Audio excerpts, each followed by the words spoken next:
13. Tuesday, 12th of August, 2025. During the night, he dreamed. He dreamed of the other rooms. This was a dream he had experienced many times before, and although the semantics were always different, the theme remained the same. There were other places in this dream.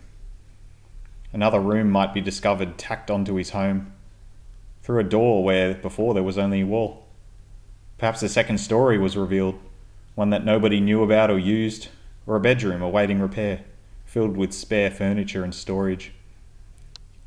There was always the shock of discovering another room, the question of why he always forgot of its existence. At times it might only have a single entry point via a crawl space of sorts, where no normal human being could ever hope to squeeze through. And yet these rooms were often furnished with objects that had to have been transported in there through some impossible means.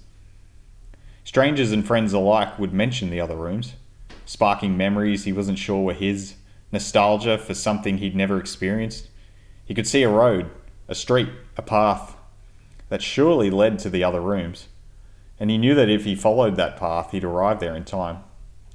The knowledge had revealed itself to him, because he had been there before. He was sure of it. But there was always an urgency about getting there, for he was only there for a day, and had best make the most of the opportunity.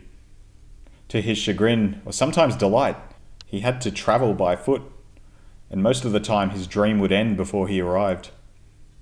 In an evening of mangroves, far from his home, he couldn't remember where he had parked, or if he'd driven at all. It wasn't too far to walk this time, but he'd hurt his foot, or lost his keys, or maybe he'd never owned a car at all. Entire cities might go unseen, empty of visitors, or there would be adjacent streets he could take in lieu of his usual route, just to confirm their tangibility, close the loop, complete the circuit, walk the power lines with thunderous steps. He hated himself, but loved his own disparaged panache.